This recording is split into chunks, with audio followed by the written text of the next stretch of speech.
Well, guys, today I have a treat for you. Today we sit down with my good friend Markel as he brings his unique perspective of being a black pastor in predominantly white churches. Guys, when I tell you that I believe this episode is powerful, I believe it. I sitting through and listening to it 2 or 3 times now myself.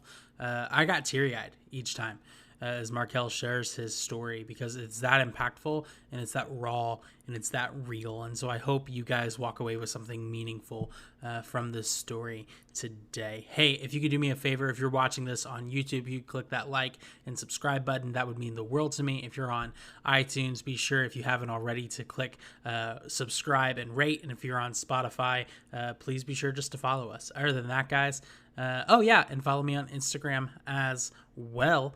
At the Story of Craft, and let me know what your favorite part about this week's episode is. Other than that, guys, we're going to dive right into this on the Coffee with Craft podcast.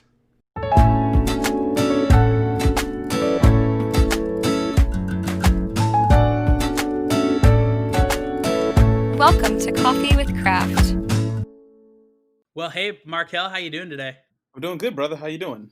I am doing so well. And, Markel, this is a podcast about open and honesty. Mm-hmm. And I want to be honest with my audience. This is the second time we're attempting to record this today. We had a little computer issue, and we're not sure what happened, but we are here, and we're excited that we're having this conversation today, aren't we, Markel? We are here. We are excited. The devil tried to stop us, but he couldn't hold us down, bro. Oh, man. There's that over-spiritualizing CCU thing. Well, I got a lot of practice in it. Oh, man. Markel, we went to college together almost 7 years ago, so I know you super well. But there are tons of people here at the table who probably don't know you. So, Markel, if you could just give us an introduction to who is Markel, what is his story, what is he doing, I'd super appreciate that. Yeah, absolutely. Well, first off, thanks for having me on. I'm really excited about the important conversation that we're going to be able to have today. Like you said, my name is Markel. I get the pleasure of being married to a phenomenal young lady named Brittany. Together, we are kind of tag teaming this life, this ministry life. She gets to do ministry through the vocation of mental clinical health. I get to do ministry through the four walls of the local church, and I'm sure we'll explain what all that good jazz means. But we're both from Columbus, Ohio. Met at a little small Bible college in Cincinnati, Ohio, that I'm sure Eric is very familiar with. Been married now for 3 years. We've been married for a little bit of time now. I think 3 years, a little over 3 years. And, we have been living Brittany's together. going to listen to this podcast, and she's probably going to come into the room yelling at you later. Listen, like you have no idea how many times I forget like which day we got married. Like our wedding anniversary is our Wi-Fi code, and every single time someone asks for our Wi-Fi password, I'm just like, I gotta look at the frame. Because it's in a date. Oh man, I always forget. But she loves me anyway. So no, man, we've been on this journey together in Seattle, Washington over the last 3 years, serving at a local church out there while she's been finishing up her graduate studies. And just recently, we moved to West Los Angeles. I took an opportunity to serve alongside another local church here to do some pretty awesome things. And she's getting plugged into her career to start working with some kids and adolescents. And God's been faithful. We're doing some pretty cool things. And, like I said, we're excited to be here. Man, dude, that is fantastic. You and Brittany are two just amazing people. I love you guys, and I love your heart dearly. You've been good friends to me throughout the years, and so I'm super thankful for both of you. Yeah, well, you're an easy person to be good friends to, I'll say. Oh, that means the world.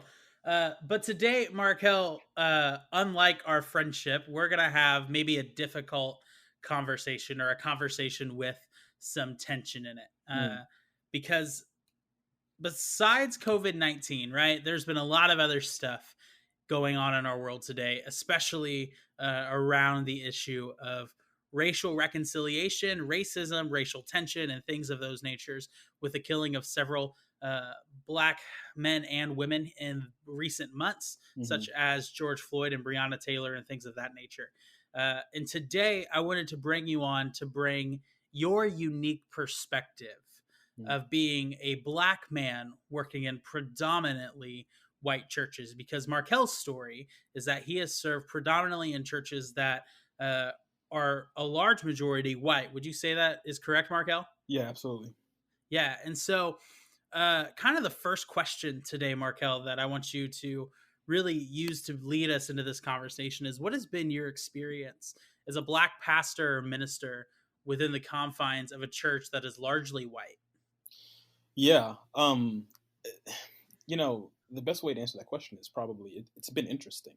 Mm, I think that if you are the minority in at a church staff, and speaking at the staff level here, yeah. if you're a minority at any church, you're probably going to have an interesting experience. And my experience hasn't been negative, hasn't been all negative. It hasn't been all positive. It's been somewhere in the middle. Mm, But it's definitely been interesting. I definitely feel as though that um, I have learned a lot about myself, about people, about Christianity, about Christ, about race in general, just by serving at these churches. Typically, for all of the different staff members that exist at the churches that I serve at, I'm probably the only colored person on staff. And so, to give an example, this church that we just came from in Seattle has a rather large staff, over 100 people on payroll, and as far as full-time ministerial staff goes, I was the only person of color, um, in a position like that.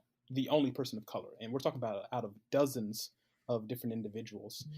And so when that's the case, when you're kind of, in a monocultured, church, you're going to have some interesting experiences. That's for sure. yeah, absolutely. And so you say interesting experiences. And I think that question in and of itself is kind of layered. So I'm wondering if, Markel, you can just give us some background on the type of church you grew up in, because I would dare to say that it was probably different than my church experience growing up. Sure. Yeah, man. You know, not too uncommon for different Black Americans. I grew up in a situation, um, you know, kind of in poverty, honestly, and all of the different consequences that poverty kind of brings about. And everything that I did in my life was, not more than 3 or 4 blocks. That was our hood, right? And so, in many ways, I went to the church that was in my hood, Calvary in Columbus, Ohio. And Mount Calvary is a very small church on Mount Vernon Avenue in Columbus, pastored by a phenomenal lead pastor. He's like a father figure to me right now. But this church, man, it was the most formative institution that I can think of in my entire life. My godmother, she kept me in church on a daily basis, and I do mean on a daily basis. And so there were not too many moments that I spent outside of the four walls of that church. And that church was an extremely small church. It wouldn't even get more than 50 people on Easter. And the reason that's important is because maybe you're not familiar with kind of the church world, but Easter is like Super Bowl Sunday to Christians. So like every church tries to go extremely hard to get as many people in the door as they can. It's typically the big one. So if it was 50 people on Easter, you can only imagine what it was like just on a normal Sunday. Man, but I really loved that little small church and still do love that church. And it was a typical Black experience. We had, there's a little bit of theater, if you will, in the preaching presentation of the gospel from Black preachers. Music is a very big thing in the Black church. Expression is really huge. That call and response type of cadence, or rhythm, if you will, is a really big thing in the Black church. And so, that was my life. Every single Sunday, Monday, Tuesday, Wednesday for, little youth nights, Friday for revivals, if there was any convocation that came up. And honestly, I loved it. I absolutely loved it. We would grow up calling all of the females in the church sister. So Sister Bradley, Sister Davis, Sister Rogers. You call all the men brothers, Brother Willis, Brother Roger, Brother Croston. Just because I think it was really trying to hit on that idea that, this is family.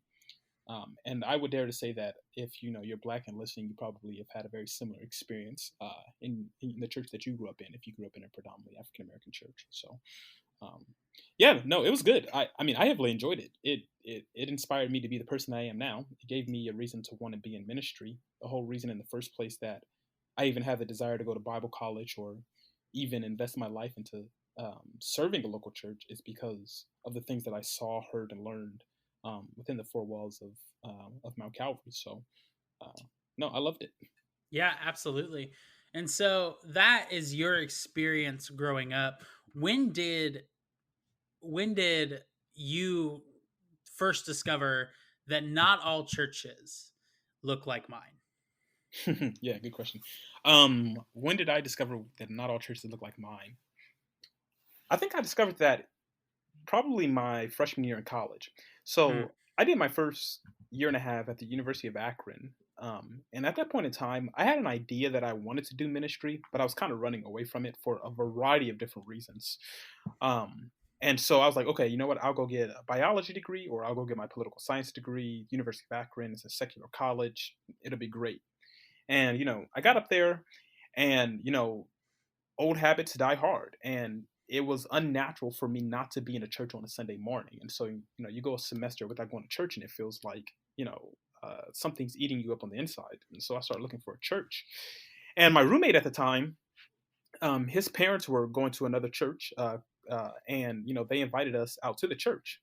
And so we're driving down the highway, and the church had been converted out of this old Hoover vacuum factory center. And I'm looking at it for the very first time. And now you got to remember, like, I grew up in a church that didn't have more than 50 people. And now I'm pulling into the parking lot of a church that's literally in an old factory, an assembly factory. mm.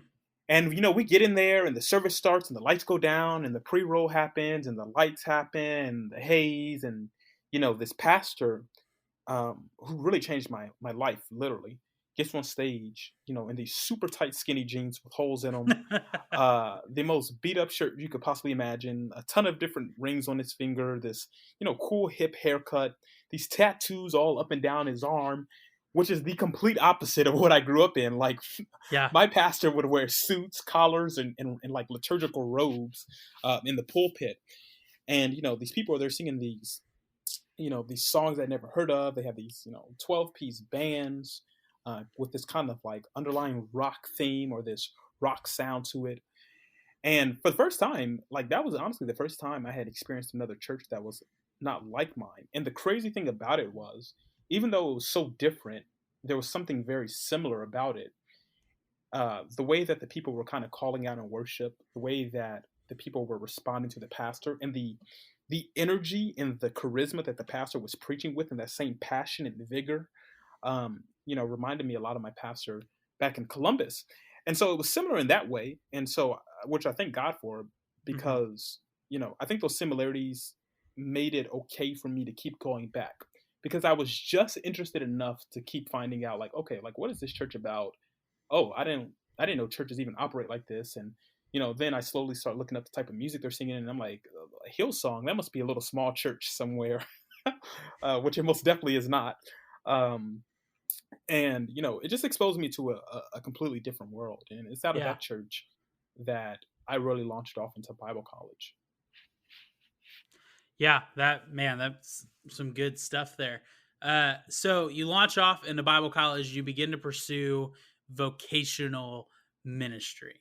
And then, Hmm. if I remember correctly, even from your internship perspective, and then like kind of your first real church job perspective, Hmm. they were predominantly white churches, correct? Yeah, absolutely. Yeah. After I graduated, well, I mean, we can even go back before then. While I was still in school, I think it was my senior year, there was this church in, I think, North Cincinnati that really wanted to plan a multi-site at the school that we were that we were going to. Right. And someone had the brilliant idea to put me in charge of that multi-site, which was the worst idea, might I add. God, it was so terrible. I did such a bad job. You mean a 20-year-old being a campus pastor is a bad idea? Oh God, it was terrible. But you know what? The pure arrogance and pride of me back then to think like I could do this it's literally comical. But um, you know, the mother church, if you will, the head church, was a white church Yeah. through and through. There were no colored people inside of this church. And Price And Hill, the area we were located in, is a predominantly African American community, full of uh, minorities, full full of of minorities. minorities. Absolutely. So you have this suburban Mason church, who with a lot of good intention, a lot of good heart, good leadership, maybe just, directed maybe at the wrong way, they have this idea that they want to plant this church in this very minority driven community. And, for the first time ever, I began to see like my background began to clash with the reality that was the white church. And so, what I mean by that, and like I said, phenomenal people, there were just ideas or thoughts or themes you know, that worked well in the suburban church that I knew for a fact. I didn't have to study this. I didn't have to read this in a textbook. I knew this for a fact because I had lived this my entire life. Were not going to play out well in a church that was um, built to reach minorities. Mm. And so I began to see a little bit of the tension that exists between my background and the way things are at that point. Then I, got fired. And I graduated and I went to a church down in Charlotte, North Carolina. And this church, huge church, close to 30,000 people. Um, this church is monocultured, if you understand what I'm saying. It's monocultured. So it has a very contemporary culture, even though it is mixed with all different types of people. And so it's a diverse church color wise, but it's not diverse as far as the culture wise or the themes wise. And it was honestly a healthy experience because for the very first time, um, I was figuring out, okay, look, you're a black kid existing in a narrative that is primarily driven by white people, white men to be exact. Um, you're employed at this white organization. How do you actually make a difference? How do you begin to fit in? How do you begin to assimilate? And all of the different questions and tensions that come around with all of those different things. And I was very grateful because the person that I was serving under at that church understood that and understood the sensitivity of that. And he's a white dude. Um, and he really tried to guide me along through that entire process. And so it was a very healthy learning thing for me. But even then, I saw a lot of how my background was clashing with the quote unquote white evangelical church. We come back to Cincinnati, we go to a couple of different churches, have a hard time getting adjusted to churches for a variety of different reasons. We go off to Seattle, we serve in this very monocultured and monoracial church.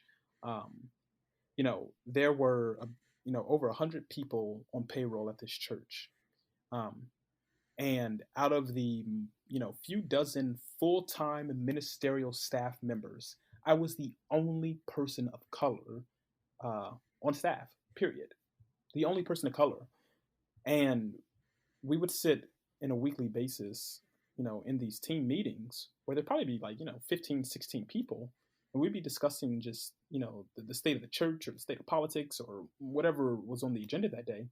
And every so often, I would look up and look around the table, and I would be confronted with the fact that I'm the only brown person, Mm. period, sitting at that table. And what an honor it is to be able to represent my culture, my background, my people at that table. But at the same time, wow, like how isolating it was to realize, oh, there's no one that looks like you. There's no one that thinks like you. There's no one that understands your background and that understands your experience. And so when that is what's happening, I can assure you, um, you know, I'm sorry. Let me rephrase that. You're good. When that is happening, when there is only really one or two, colored people sitting at the table Mm. in a white evangelical church, you as the white pastor have to be aware of like, oh no, there are probably some things that are going unsaid here. There are probably some tensions that these people are feeling.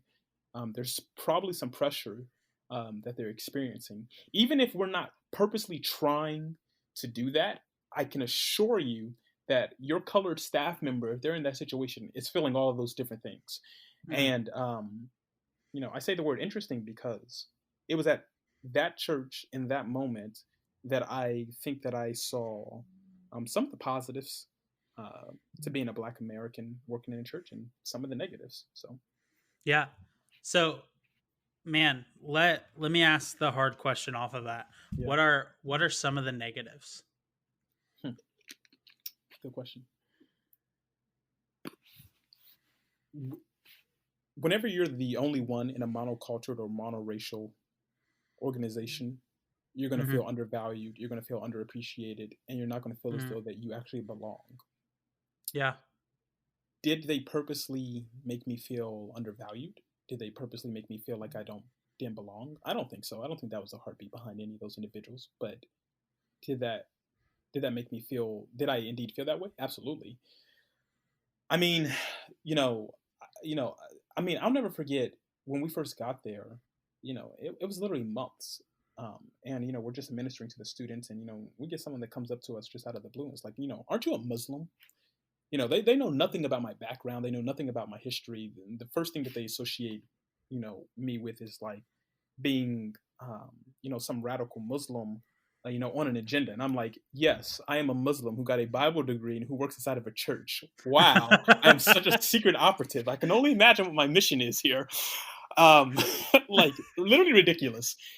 And then there were even more extreme situations of like, you know, the pastor at the time, phenomenal pastor, gifted communicator, one of the best verse by verse expository preachers I've ever heard in my entire life.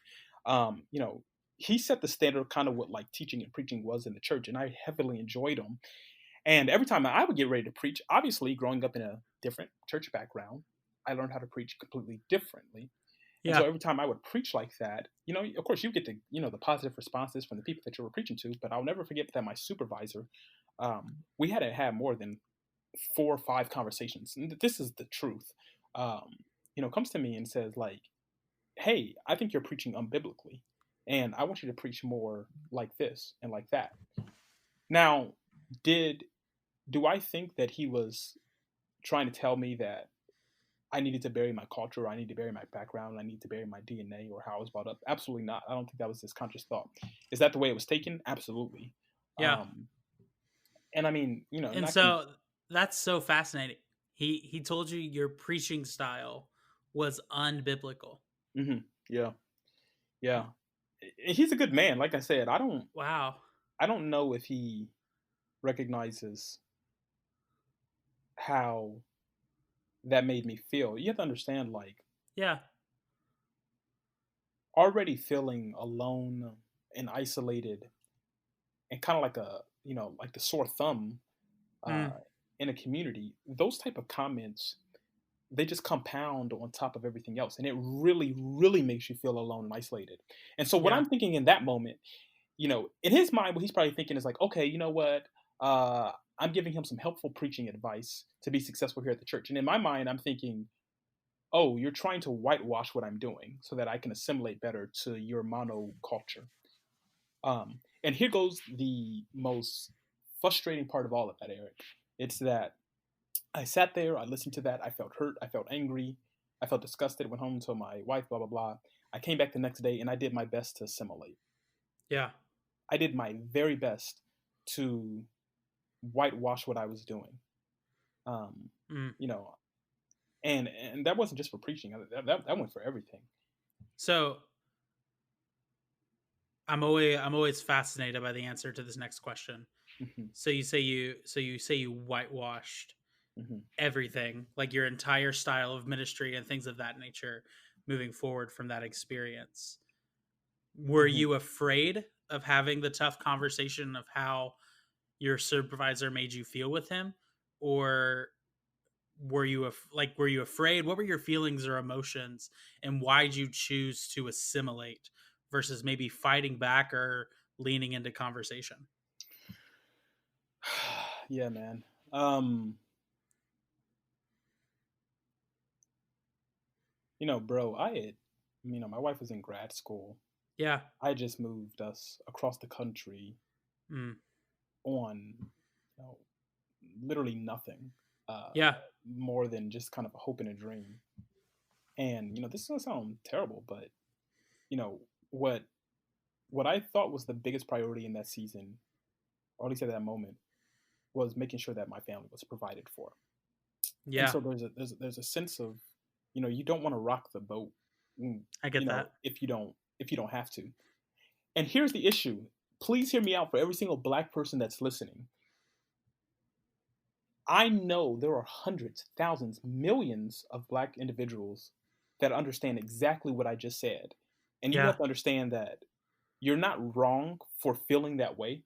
You're not wrong for understanding you have priorities. You're not wrong for thinking about your responsibilities. But at the same time, it's not right that you were made to feel that way. And that's something that absolutely. took me a long time to learn, Eric, is that I wasn't wrong for feeling that I only needed to shut my mouth just so I can continue to collect a paycheck so that we could continue to live and go on. And there were other things behind it too, like I desperately loved the students that we were working with, and I wanted to stay Yeah, around obviously to help them and those different things. But yeah, man, of course I was afraid to speak up and say something. Here's the danger of a monocultured church. A monocultured church says our way is the best way, and anything mm, that disrupts our way is bad. And so we're going to demonize what's bad. We're going to weaponize the fact that you defied us, and we're going to turn the narrative. Now, that can happen for an organization that intends to be malicious, and that happens to organizations that don't have any intention with at all to be malicious. It just happens. And so, I'm in this completely white church with this white staff, and at this point, too many times, over and over, I have seen certain things just kind of get, you know, uh, not dealt with in the right way. And so, I didn't want to be in the principal's office, if you will, like getting in trouble. yeah, Um, I wanted to keep my job. I wanted people to see that I was a team player. I wanted people absolutely. to see that I could get the job done. I wanted people to see that Hmm. I wasn't a complainer. I wanted people to see that, oh, if I need to count on someone, you can count on Markel. I wanted to be that person. And I think when you're looking for the approval of supervisors and executive pastors and the people around you, and they're all kind of think one way and look one way, um, you you kind of feel a little bit of ashamed to be Black, if I'm being honest, Yeah, um, because you feel as though that it's a handicap in this situation, and at the same time you're just like, well, there's nothing I can do about that. I just am who I am. And so if I wasn't born white, then I'll just make all of my intentions white. I'll make all of my actions white. Um, and that's very difficult. And I greatly regret the fact that I did that, because it's not right. It's not right even in the slightest. yeah. Well, I want to first thank you for being vulnerable in that moment because I know that was a hard question to answer. But I also know, like, even from my perspective, that when I feel as though someone attacks me, right, for the way I look or for how I come across at times, and I've experienced those things within a church setting and have been hurt on staff at a church. I know I've told you some of my story and things of Yeah. that nature. But I always felt as though I had a voice to speak back Mm. and that I wasn't afraid to speak back. Yeah. And so the reason I asked that question was I was genuinely curious what was underneath the root of that. And of course, I think there's that, like, you were super spot on, I guess, with like the whole idea of like you have a family to provide for, you just moved to Seattle, why would you want to cause more tension, things of that nature. I get all that. Hmm. I think the other thing too that like I took for granted in that moment is that everybody has a voice to speak up. Hmm. When in reality, people's voices have been taken away from them so often. Hmm. And people who are different than me have had their voice taken away so often that now they feel like they can't speak up. Would you say that's true? Yeah, I definitely feel like that's true. I think there's categories to it. I think that there are Yeah. people that are in organizations that genuinely cannot speak up, Mm, um, and then I think there are organizations, and I would say that, at least in my experience, I can't speak on behalf of the entire church at global, absolutely. but in my experience, I think that churches fall into the category of, they're not telling you you can't speak up, but they're not helping you amplify your voice, um, and they aren't doing that, in my mind, out of a position of bad heart posture. They're doing it out of a position of ignorance, um, and not Mm, knowing, and out of a position, once again, of being so afraid that their culture will get changed, um, that their overprotection of that culture, um, makes them mute you in different ways that they may not necessarily be realizing it. Yeah. And I wonder, and this is probably a whole nother episode for a podcast, but I wonder if the heartbeat of a church and the heartbeat and the value system of a church has become so inflated with culture Mm. that people have misrepresented the two. That culture is what we look like and how we express our heartbeat and values, but Hmm. we've taken heartbeats and values and made those culture instead. Yeah. And so anything that threatens culture, we think is threatening our heartbeat and value. And in actuality, it's really only changing maybe our method and expression of our heartbeat and values, if Right. that makes sense. No, absolutely. And I think that's important for any white leader to hear. It's for that colored person that's on your staff team. They're not there to do your church harm, or else they wouldn't be there. Um, they're there to push forward the mission, to push forward the vision if it is clearly articulated. Um, they're there to be a part of the family. They're there to help. I remember when Brittany and we arrived in that parking lot, and my eyes were just full of hope and wonder because all I wanted to do was come there and serve and help and be a blessing. Yeah. And I think if you serve a ministry, there are going to be a lot of different things that dim that light. That try to throw out that passion. I'm not a big believer in passion anyway. The senior pastor I served under in Charlotte, North Carolina, would do these teachings. Incredible, gifted pastor, and he would always say things like, passion is not a feeling. Passion is shown through consistency.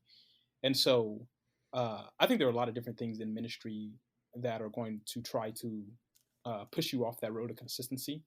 But the biggest thing that kind of, you know, took that passion, if you will, or that consistency out of my eyes was the fact of like, oh, I genuinely feel alone in this.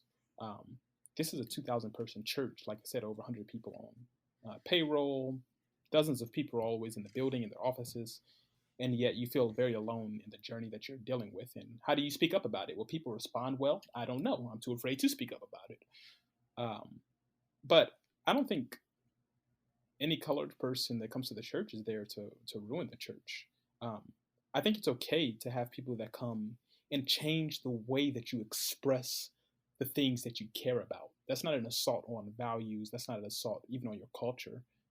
If anything, it's an enhancement if you can be disciplined enough to see that.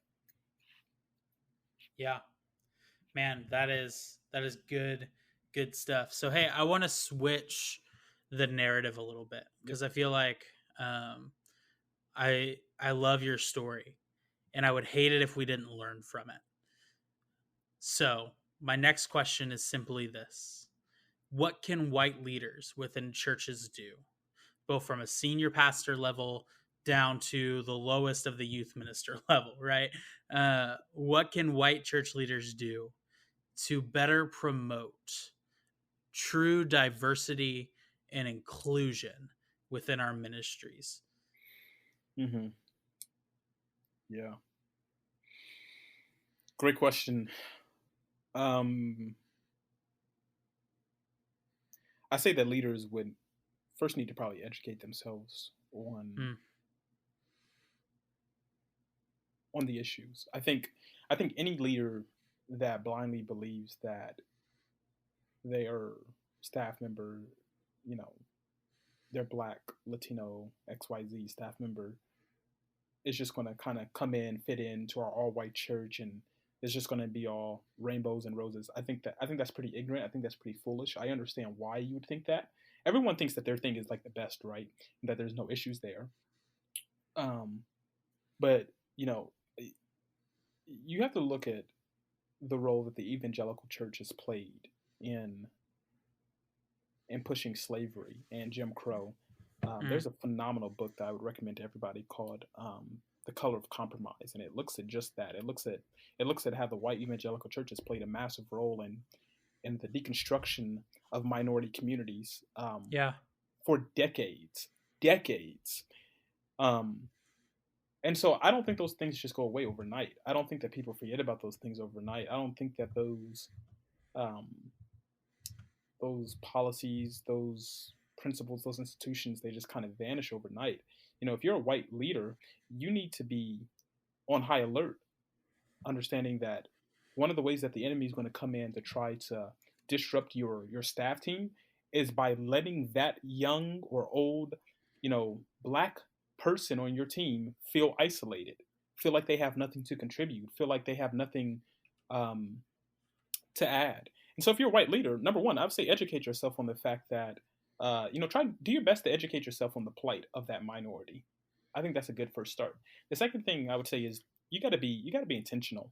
Mm. Um, and here's the thing: intentionality is really hard. It's really difficult. That means coming out of your office, going to their office, taking them out to lunch, taking them to coffee, asking them how they're doing, asking hard questions. Hey, we said this from the pulpit. Hey, I'm thinking about saying this from the pulpit. How does that even register with you as a human being? Not as a representative of the black community, right? But you as a human being who is black, how does that register? Or, I heard that this was coming up in staff meeting, or, um, you know, it's about just being aware of the little sensitivities that can come to destroy something. And so I'll give a great example. I remember one time we were sitting in a staff meeting, and for some reason, the conversation of immigration came up, and how do we as the church deal with immigrants? And the conversation in general is not a bad conversation to have. Um, it may be even a good conversation to have if you're genuinely interested in how do you begin to care for people who don't have very much, who have come to this country and have left behind a lot of different things. Um, but the conversation definitely turned political. And I'm just sitting there and I look across at one of my good friends and he just looks across at me and we're just kind of thinking the same thing. And I'm like, isn't it like so funny that the people that are trying to make decisions on behalf of these people are old white men? And so, even as a leader, if you're sitting in that environment, even just having the sensitivity to say, you know what? This conversation, I'm sure, is very awkward for them to sit through. I'm going to check on them a little bit later to see how those things landed.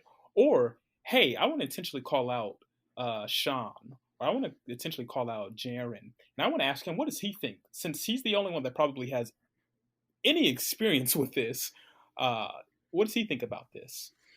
So I would say educate yourself. Intentionality is very important, even though it's Mm. hard.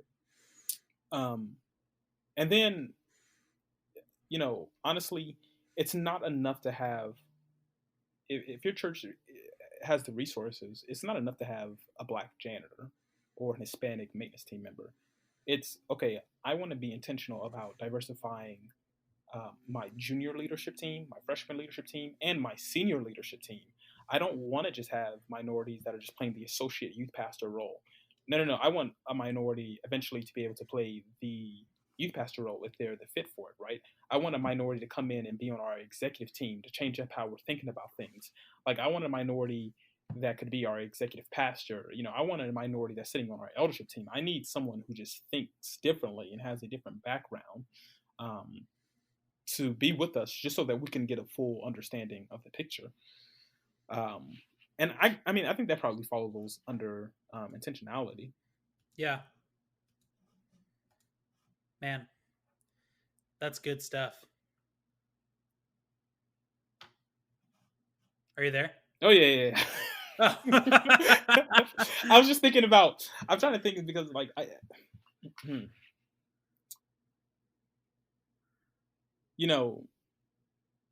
gonna give a quick shout out here. Yeah. To two people. Dr. Steve Carr in Cincinnati. A really great man. As white can be. I tell you, I've never seen another pasty brother. He's gonna hate that I said that. But he's been He's a great dude. He's a phenomenal dude. He's been such a phenomenal mentor. And here's what I love about him. He saw me as the black kid on campus. And at CCU, when I first got to CCU, there were not many black kids on campus. Yeah. Like, at all. He saw me as the black kid on campus. He's like, hey, you know what? I want to invest in you. I want to know you. I want to get to know your story. And then I want to help advance you. For no other reason other than the fact that I just want you to win. And I think that intentionality, I bet, was just so difficult, especially the days that I was interning for him. And I was just slacking off and just doing all the wrong things. And he's just like, it doesn't matter. I still want to pour into you. I want to advance you.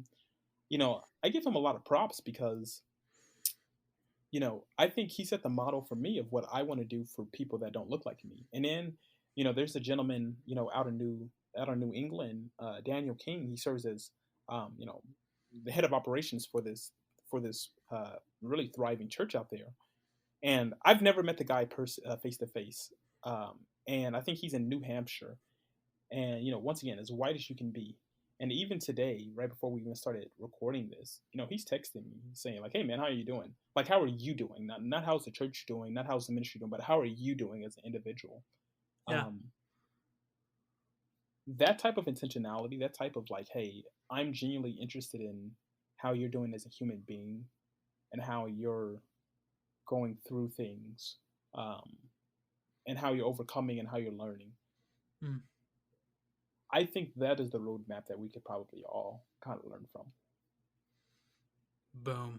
Man, that is such good and incredible stuff, because I think you're so right that for us to move forward, um, we have to have relationships with one another. We have to Hmm. be willing to sit and listen and learn from one another, and we have to be willing to be intentional with one another and put in the hard work of recognizing that people have different perspectives and life circumstances than me, and thus I need to invite them to my table Hmm. where they can openly speak. Hmm. Not invite them to my table to just hear from me and to follow me, but invite them to my table where they might even be able to lead me. Yeah. Like that is huge, man. Such good stuff there. Hey, Markel, to close out our conversation today, Hmm. what's one thing that you hope the listener walks away with? Well, if you're a white listener, I would say that you have an active part in ensuring that your brothers and sisters who look differently than you belong. Um, Hmm. it's not a passive thing, and some days it's just going to be hard for them to feel that way. And you know, it may seem unfair to you, XYZ, whatever your thought is, you have an active part in making them feel like they belong, um, in that circle. Yeah. Um, and it's going to take work. You got to understand that. It took a lot of work to cause the division in the first place. It's going to take even more work to build the bridge. Um, but if you're a black listener, you got to understand, look, you know, you were uniquely made. You were phenomenally made. You're wonderfully made. You are exactly who you need to be. And if an organization doesn't appreciate you for being the person that you need to be, I pray that the Holy Spirit would open up doors for you to exit out of that organization into another organization that will treat you well. Um, but God has not called you in this time to be uh, silent. He has not called you in this time to, um, shut your mouth or just keep your ideas to yourself or just to sit in the back of the room. No, He's called you to be in the front. He's called you to speak up. He's called you to be loud. He's called you to be a person of character. He's everything that went into your development. God didn't just say like, "Oops, I hate the fact that was there." No, He's using it all together to do something great. And so I just be proud of the fact that you are who you are, and don't let any organization, don't let any boss, don't let any person, uh, you know, shut your mouth. I know it's a pretty. I know what you're feeling when you're like looking at the news every single day and you're seeing, an innocent dude being killed. Um, and I know exactly what you were feeling when the person who was killed then becomes vilified in the news media. Well, they're a criminal, blah blah blah, and there's like, are you serious here? We're trying to criminalize the person who ended up dead.